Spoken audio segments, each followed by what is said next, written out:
guys, welcome to my channel. My name is ReadingBear and I hope you are ready for some more stories. And today, we'll take a look at some new Idontworkherelady content. If you enjoyed my content, please don't forget to subscribe to my channel and post some bear emojis in the comment. And now, let's dive right into the stories. The first story is titled, "Do I Really Work Here After All?" I stopped by a big box electronics store to look for a new computer monitor on my way back to my office from a court appearance. I left my suit jacket in my car, but was wearing a tie. Somebody walked up behind me and said, "Hey, I bought this goddamn thing here," and I turned around to see an old guy with a big red nose that looked like somebody had jammed a potato into the middle of his face. You know the type. He reminded me of the Chris Farley character who lives in a van down by the river, and probably spends most of his day waiting for kids to walk on his lawn so he can yell at them to get off of it. Before he could finish his sentence, I said, "Wait a minute. That's no way to start a conversion. You need to start over," and turned back to looking at the monitor. "Don't turn your back on me," he yelled. I looked over my shoulder and told him, "Until you decide to show some common courtesy, I'm not taking to you." By that point, several employees were watching from a distance. I exchanged quick smiles with a couple of them, so it was clear they were just enjoying the show. Potato Nose really started losing his crap. "I'm a customer of this store," he bellowed. "Look at me when I'm talking to you."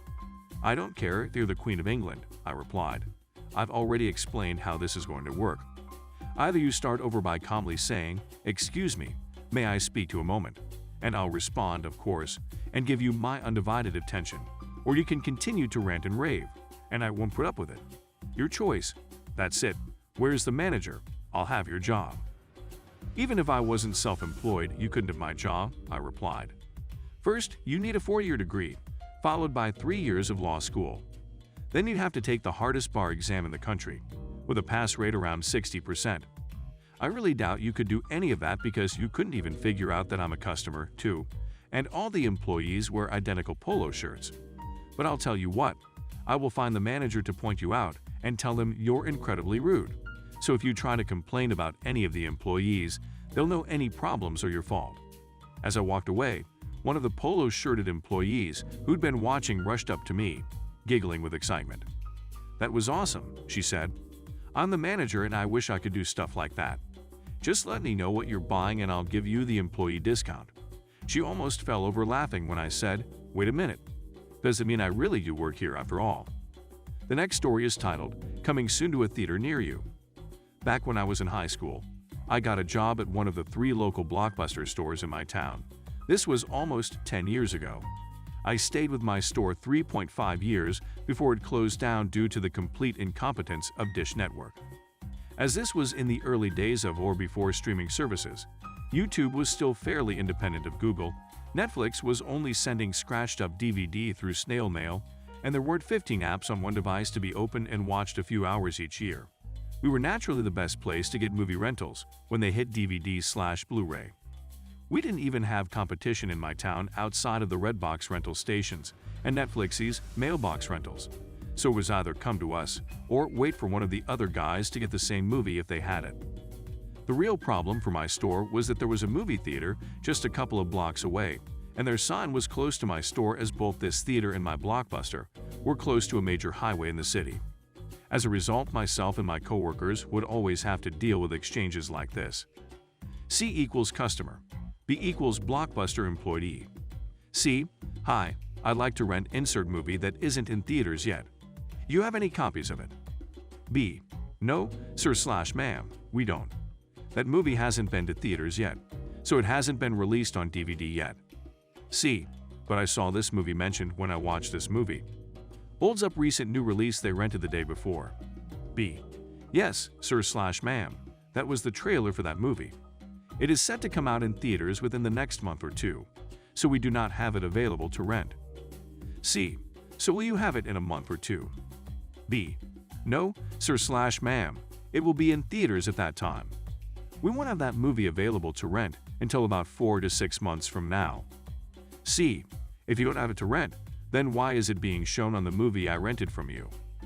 B: We do not control what the movie studios put on the DVD as featured trailers. Afterwards, they would either rent something else or complain they'd have to go to another Blockbuster on the area and ask for the film there, though we'd also tell them no other store would have it yet. Even better were the times people came to us and asked for the movies listed on the movie theater sign, to which we then had to explain that we weren't the movie theater. The next story is titled, Karen Got Slapped. Okay, so this only just happened a few hours ago, and I still have a bit of an adrenaline rush, so bear with me. As everyone is bound to know, shopping lately has been a little hectic. The mass crowding has gotten better now that there are limitations on how many people can enter a shop at one point, but everyone is still pretty stressed out and all dolled up in their lovely fashionable face masks. All it being said, there is no excuse for what this woman did. I live in England, and over here we have a certain big supermarket store with a burgundy/orange themed uniform. So after finally getting through the queue into the store, I grabbed a cart and I was off. I was there for maybe 20 minutes when I rounded the condiments aisle and caught what happened. First, there was a woman, younger looking, maybe a teenager, who was wearing an orange jacket, but it looked like one of those bright neon tracksuit ones, not the uniform, crouching down on her knees looking through whatever was on the lowest level. I do that sometimes. The cheaper stuff tends to be from food companies who can't afford the premium shelf space, and she was wearing AirPods. Next, there was an older woman. Not a Karen in the typical haircut, overweight, overdressed sense, but she did have that face. That "I'm too important to be kept waiting, serve me now" peasant face and a mask, standing behind this clearly oblivious girl. She had to have been trying to get her attention before I even walked into the aisle, and for some reason, the moment I appeared, she snapped. I'll never know what possessed her, but this older lady actually reached down and grabbed the younger by her underarm, yanking her up to face her. The girl reacted as I believe many people would. Without even asking questions, she yelped, spun off balanced, and clocked Karen right in the face. It was glorious. The woman's nose started bleeding, and the young lady was just standing there in shock. Someone loudly announced they were going to go get an employee, while I put myself between the Karen and the young girl, fearing the older woman may try to retaliate. The girl looked dumb with shock. Meanwhile, Karen started screaming. I didn't really catch what she was saying in the haze of it all, but I know a bloke behind me was shouting back at her, telling her she shouldn't have grabbed the girl and that it was her own fault. More screaming, then the employees showed up. From there, it was just a matter of getting everyone's stories. Pretty much everyone who stuck around saw Karen grab the girl first, so Karen had no leg to stand on, though it didn't stop her from demanding the police be called and that she was going to press charges. The police had already been called by a manager, and us witnesses were asked to stay and wait for them. Some couldn't, as they were with their families and such, but I, having nothing better to do, stuck around. At this point, the girl had calmed down and was just kind of standing there silently while the woman continues to scream about pressing charges and suing and fired, while the manager just kept on repeating things like, "She doesn't work here, ma'am. Please calm down, ma'am." The police questioning was actually pretty fast, if boring. Not at all as interesting as it is in the movies. I didn't get to see a grand parade of Karen being dragged away in cuffs, sadly. Once all the statements had been taken, both women were escorted outside by police, and that was pretty much the end of it for me. I did still see them in the parking lot speaking to different officers, but couldn't get close enough to hear anything that went down.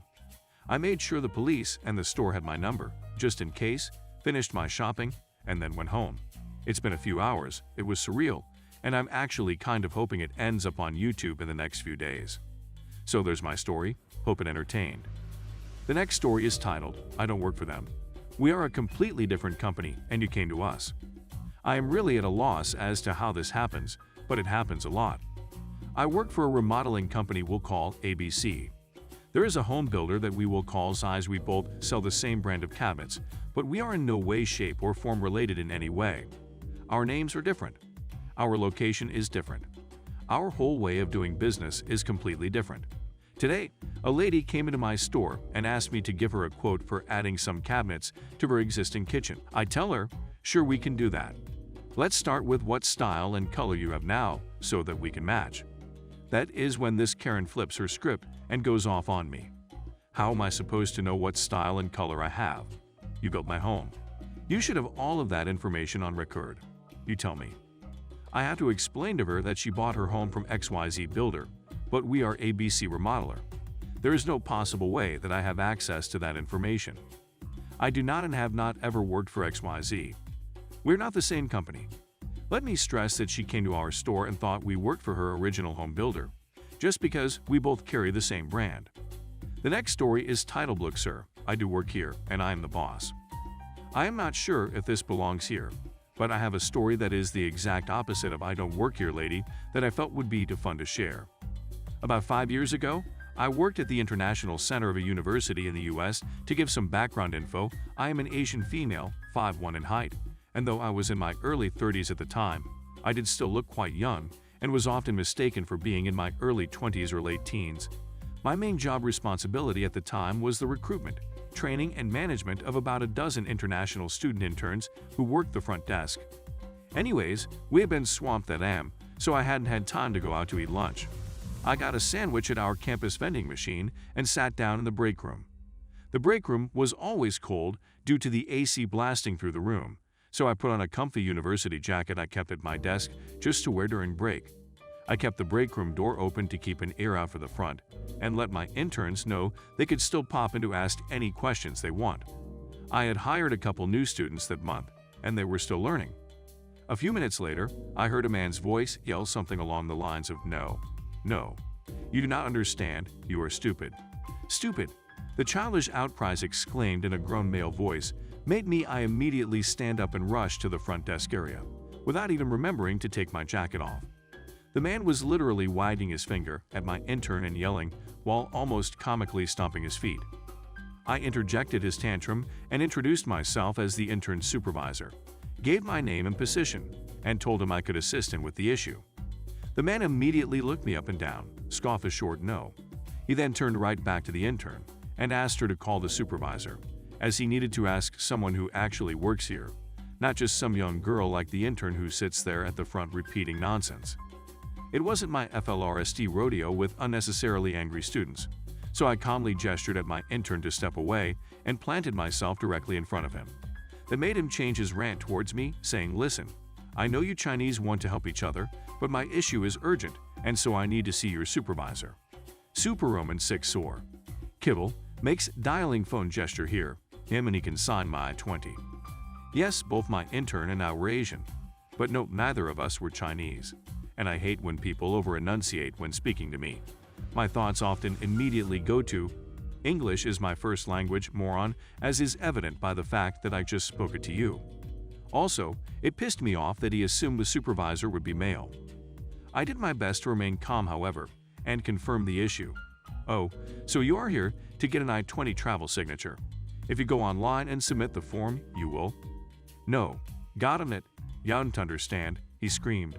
He then proceeded in a rapid rant, saying that I must get a real staff member who actually works there, instead of giving him the same instructions again, because he needed his sign now, because he wanted to go out of town tonight, and surely the school didn't want to make him, a student who pays such high tuition, to have to come back on campus just to get a signature before he leaves the country after his road trip. "Do I know how money he gives to the school?" he asked. "Do little girls from China even understand how expensive his luxury trip was to book?" he wondered. "Hit the man who can actually help him in here," he demanded. More background info. University students in the US on an I-20 visa need an updated signature on their form every once in a while in order to travel abroad and get back. Now, I hated it when entitled students asked for expedited services just for convenience. Many students actually planned ahead and made their requests on time, and it wasn't fair to expedite the process for whoever asked the loudest. I was actually the one who had the power to approve very limited last-minute travel signature requests, due to real emergency situations, such as family emergency, etc. But obviously this guy and his luxury vacation wasn't going to qualify for expedited service just for being a D-bag. I raised my hand and put my palm out in front of his face for a second to stop his rapid ongoing rant. "Again, sir, I am the supervisor in this area. No, let me continue. And I hear your issue. My intern here has given you the instructions for I-20 signatures already, but you want expedited service simply because you don't want to have to come back to the office another day to pick it up. Yes? Okay then no, let me continue. Unfortunately, that cannot be arranged, so please go home and submit the online form like all of our F1 students and wait 2-3 business days for a response." He started to speak again, but I put my hand out again to stop him, maintained eye contact, and picked up the phone. Also, sir, if you do not leave immediately, I will be calling campus security to escort you out of this building for harassing me and my staff members. But before you go, just so you know, I will be noting in your form that you are missing 20 days from school. Note that you must maintain your full-time student status for your visa. As you have kindly told us of your planned weeks of absence, please be ready to submit documentation of why this was an excused absence from your classes.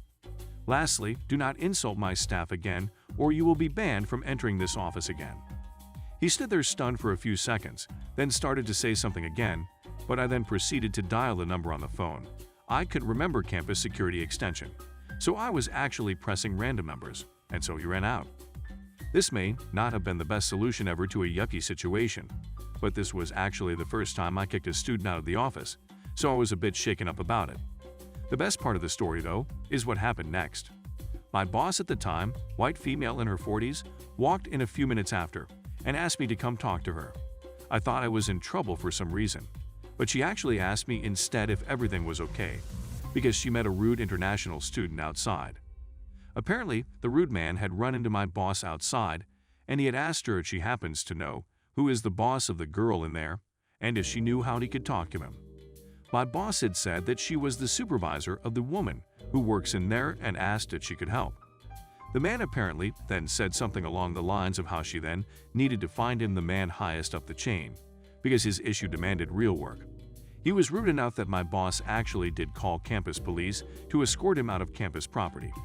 She told me that next time, the moment he raises his voice, I do not need to even engage him in conversation, but can just kick him out immediately. As he was forewarned, that is what will happen next time. The next story is titled "Lady at a Party Demands I Make Her a Drink." My friend's parents were throwing a party for high-end clients. They themselves have huge fancy house, right on the water, floor-to-ceiling windows, indoor and outdoor swimming pools, 2 bars, one in the den and one by the outdoor swimming pool, heated toilet seats, hot tubs in the bedrooms, whole shebang. Friend had invited a few friends to attend as well. However, we decided to stay away from the main event, which was by the outdoor pool bar, and just hang out by the bar in the den. There are maybe about 8 of us hanging out down there, and maybe 60 people hanging out back. They hired 2 bartenders to serve drinks from the pool bar and had a live band. We occasionally wandered up there to get a drink, and would just duck behind the bar to grab drinks, but decided we could just drink from what was available in the den bar since it was loud and crowded up there. So seen, us, several early to mid-20-somethings, hanging out drinking around this bar, not really dressed up like the other guests. I'm behind the bar making myself a drink. Lady in a red dress, mid-40s aka MS while walks in from outside and comes up to the bar. "Hey, can you make me a Cosmo?" "Okay, sure." I pause, realize I don't know what goes in a Cosmo. What goes in that again? She looks at me like I'm stupid. Wow, shouldn't you know how to make that? Me, not following and kind of offended by how she's talking to me. I know I made them before, but they're not my drink of choice and it's been a while. Actually, I'm not even sure if they have all the ingredients down here. But you should know how to make a Cosmo. Isn't that pretty basic? Wow. How do you even get this gig? I was getting a bit pissy but finally catch on, so I'm a bit testy in my response. "I don't work here. I'm a guest like you. I was just trying to help you to be nice." She has the good sense to apologize and finally seemed to register that we were just a bunch of young people hanging out. Being a hasty retreat without a drink. It was night and day how she from condescending to apologetic, like suddenly I was worth normal social niceties. Why I don't trust anyone who is mean to the help. If you enjoyed the video, please subscribe to the channel and post some bear emojis in the comments.